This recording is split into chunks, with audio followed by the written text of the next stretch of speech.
ആകാശവാണി. നമസ്കാരം. പ്രത്യേക വാർത്താ ബുള്ളറ്റിൻ വായിക്കുന്നത് ലിൻസ സിറാജ്. പ്രമുഖ ഫാർമസ്യൂട്ടിക്കൽ കമ്പനികൾ വിൽക്കുന്ന 35 അവശ്യമരുന്നുകളുടെ ചില്ലറ വിൽപ്പന വില കുറച്ച് കേന്ദ്ര സർക്കാർ. Anti inflammatory, cardiovascular, antibiotic, anti diabetic, psychiatric എന്നിവയുൾപ്പെടെ വിവിധ തരം മരുന്നുകൾ ഇതിൽ ഉൾപ്പെടുന്നു. ഇത് സംബന്ധിച്ച് രാസവസ്തു മന്ത്രാലയം ഉത്തരവ് പുറപ്പെടുവിച്ചു. കേരള ഫിലിം പോളിസി കോൺക്ലേവ് ഇന്ന് തിരുവനന്തപുരത്ത് സമാപിച്ചു. ചലച്ചിത്ര സംവിധായകൻ അടൂർ ഗോപാലകൃഷ്ണൻ സമാപന സമ്മേളനം ഉദ്ഘാടനം ചെയ്തു. സിനിമാ പ്രദർശനത്തിന് സർക്കാർ നിയന്ത്രണത്തിലുള്ള സംവിധാനം വേണമെന്ന് അദ്ദേഹം ചൂണ്ടിക്കാട്ടി.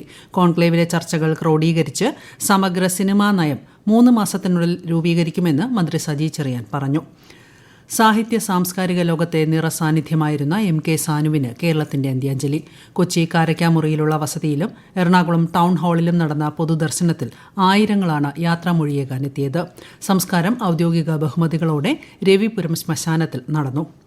ജമ്മുകശ്മീരിലെ കുൽഗാമിൽ 3-ാം ദിവസവും ഭീകരവിരുദ്ധ ഓപ്പറേഷൻ തുടരുന്നു. അഖൽ ദേവ്സർ പ്രദേശം കേന്ദ്രീകരിച്ചാണ് സൈന്യവും പോലീസും CRPFും സംയുക്തമായി തെരച്ചിൽ നടത്തുന്നത്. വെള്ളിയാഴ്ച ആരംഭിച്ച ഓപ്പറേഷനിൽ ഇതുവരെ 3 ഭീകരർ കൊല്ലപ്പെട്ടു. ഇസ്രായേലുമായുള്ള വെടിനിർത്തലിനെ തുടർന്ന് ഇറാന്റെ വ്യോമാതിർത്തി പൂർണ്ണമായും തുറന്നു. ആഭ്യന്തര അന്തർദേശീയ വിമാന സർവീസുകൾ സാധാരണ നിലയിലായതായി ഇറാന്റെ സിവിൽ ഏവിയേഷൻ ഓർഗനൈസേഷൻ അറിയിച്ചു. ടെഹ്റാനിൽ ഇസ്രായേൽ നടത്തിയ വ്യോമാക്രമണത്തിന് ശേഷം ജൂൺ 13-നാണ് ഇറാൻ വ്യോമാതിർത്തി പൂർണ്ണമായും അടച്ചത്. തിരുവനന്തപുരം മെഡിക്കൽ കോളേജ് യൂറോളജി വകുപ്പ് മേധാവി ഡോക്ടർ ഹാരിസ് ചിറക്കലിനെതിരെ നടപടികൾ സ്വീകരിക്കാനുള്ള ആരോഗ്യവകുപ്പിന്റെ നീക്കത്തെ ശക്തമായി എതിർക്കുമെന്ന് ഇന്ത്യൻ മെഡിക്കൽ അസോസിയേഷൻ. സംസ്ഥാനത്തെ സർക്കാർ മെഡിക്കൽ കോളേജുകൾ നേരിടുന്ന വെല്ലുവിളികൾ പഠിക്കാനും പരിഹരിക്കാനും അടിയന്തര നടപടികൾ സ്വീകരിക്കണമെന്നും അതിനായി പ്രത്യേക വിദഗ്ധ സമിതിയെ നിയോഗിക്കണമെന്നും IMA തിരുവനന്തപുരം ഭാരവാഹികൾ ആവശ്യപ്പെട്ടു.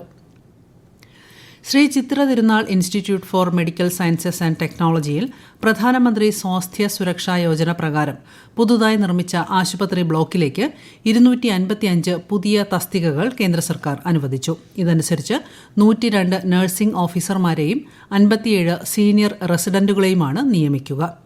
സംസ്ഥാനത്ത് ഇന്ന് മുതൽ 5 ദിവസം വ്യാപക മഴയ്ക്ക് സാധ്യതയെന്ന് കേന്ദ്ര കാലാവസ്ഥാ വകുപ്പ്. ഇന്ന് തിരുവനന്തപുരം, കൊല്ലം, പത്തനംതിട്ട, ആലപ്പുഴ, കോട്ടയം, ഇടുക്കി, എറണാകുളം ജില്ലകളിൽ അതിശക്തമായ മഴയ്ക്ക് സാധ്യതയുള്ളതിനാൽ ഓറഞ്ച് ജാഗ്രത പ്രഖ്യാപിച്ചു. ശക്തമായ കാറ്റിന് സാധ്യതയെന്നും മുന്നറിയിപ്പ്. കള്ളക്കടൽ പ്രതിഭാസത്തിന്റെ ഭാഗമായി തിരുവനന്തപുരം, കൊല്ലം, ആലപ്പുഴ ജില്ലകളിലെ തീരങ്ങളിൽ ഇന്ന് വൈകുന്നേരം മുതൽ നാളെ രാത്രി 8:30 വരെ ഉയർന്ന തിരമാലയ്ക്കും കടലാക്രമണത്തിനും സാധ്യതയുണ്ടെന്ന് ദേശീയ സമുദ്രസ്ഥിതി പഠന ഗവേഷണ കേന്ദ്രം അറിയിച്ചു. കന്യാകുമാരി തീരത്ത് നാളെ പകൽ 11:30 വരെ ഉയർന്ന തിരമാല മുന്നറിയിപ്പുണ്ട്.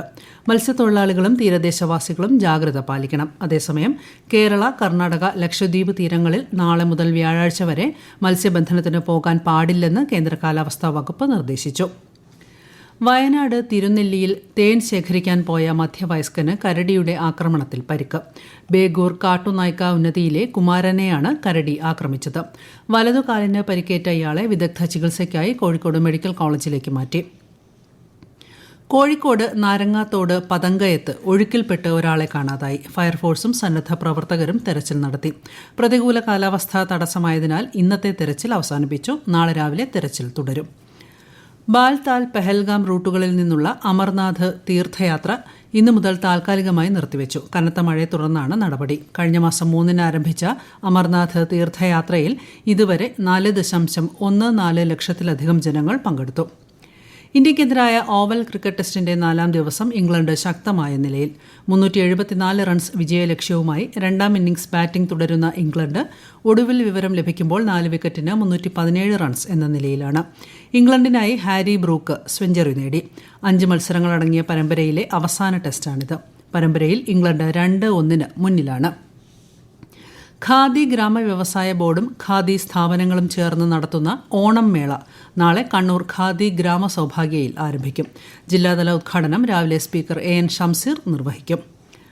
കൊച്ചി ധനുഷ്കോടി ദേശീയപാതയിൽ മൂന്നാർ ഗ്യാപ്പ് റോഡ് വഴിയുള്ള രാത്രി ഗതാഗതം ഇന്നു മുതൽ വ്യാഴാഴ്ച വരെ നിരോധിച്ചു. പകലും രാത്രിയും ഈ ഭാഗങ്ങളിൽ പാർക്കിംഗും അനുവദനീയമല്ല.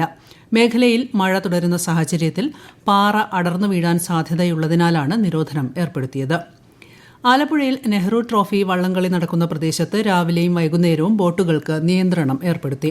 സ്കൂൾ കുട്ടികളുമായി സഞ്ചരിക്കുന്ന കടത്ത് വള്ളങ്ങളിൽ ബോട്ടുകൾ ഇടിച്ച് അപകടമുണ്ടാകുന്ന സാഹചര്യത്തിലാണ് നിയന്ത്രണം ലംഘിക്കുന്നവർക്കെതിരെ രജിസ്ട്രേഷൻ റദ്ദ് ചെയ്യുന്നതുൾപ്പെടെയുള്ള കർശന നടപടികൾ സ്വീകരിക്കുമെന്ന് തുറമുഖ ഓഫീസർ അറിയിച്ചു.